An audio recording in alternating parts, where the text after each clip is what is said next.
5G začetek konca. Sam res, kaj že s tem 5G-jem? Že vem, profesor dr. Boštjan Batagel bo gotovo vedel. Konc koncev ima črn pas iz informacijsko-komunikacijskih tehnologij, profesor. Jože del Batera. Kaj zdaj s tem 5G-jem? A je to varno ali ni varno? Pozdravljen, Jože. Seveda, 5G je popolnoma varen. O tem smo se prepričali tudi že v Sloveniji, ker že vsi operaterji ponujajo priključitev na omrežje 5G. In prebivalci ne čutimo nobenih stranskih posledic, s katerimi so nas plašili lažni aktivisti. Tudi sam že vrsto let poudarjam, da 5G ni neka revolucija, temveč je zgolj tehnološka evolucija, ki uporablja skoraj iste frekvence, kot jih je uporabljala predhodna tehnologija že desetletja, in medicinska stroka na teh frekvencah in pri teh močeh ne vidi negativnih posledic. Pri 5G so moči celo nižje v primerjavi s prejšnjimi generacijami, ker želimo bolj ekološka omrežja, ki bodo porabila manj električne energije za prenos večje količine podatkov. Ok, torej 5G je varen, ampak zakaj ga pa sploh rabim?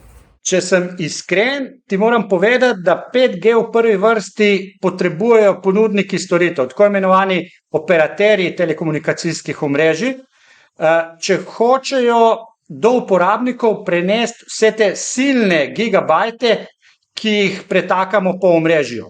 Operaterjem s prehodom na zmogljivejši 5G še nekaj let ne bo treba graditi novih baznih postaj, kar za njih pomeni nižje stroške, za nas pa to pomeni manj posegov v okolje.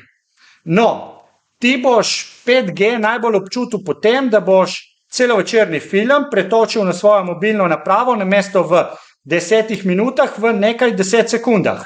Sliši se dobro, a to jaz res rabim? Ne more biti vsa poanta samo v hitrosti. Imaš prav, hitrost prenos podatkov je samo ena od prednosti omrežja 5. generacije. Za moje pojme ta tudi ni najpomembnejša.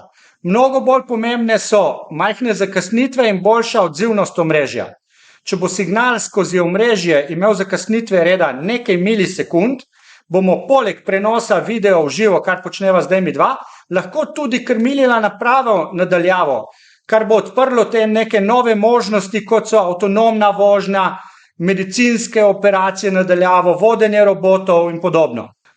Omrežje 5G pa omogoča tudi priključitev večjega števila naprav, kar 1 milijon naprav na kvadratni kilometer, kar še posebej prav pride v industrijskih okoljih za povečanje učinkovitosti proizvodnje. Ne smeva pa pozabiti, da omrežje 5G niso samo bolj energetsko učinkovita, zmogljiva in odzivna, ampak tudi bolj varna in zanesljiva, kar oteži delo hekerjem in omogoči manj izpadov, kar je še posebej pomembno pri vseh kritičnih omrežjih in kritični infrastrukturi. A je torej 5G nujen tudi za digitalizacijo, ki se nam dogaja in je tudi ena od prioritet Evropske unije? Absolutno. 5G igra veliko vlogo pri digitalizaciji, vendar moramo ustvarjati okolje, da ga bomo razumno uvajali, da ne bomo pravzaprav še povečali digitalne razslojenosti med recimo podeželjem in mestom, ter med mlajšimi in starejšimi in nenazadnje med revnejšimi in bogatejšimi.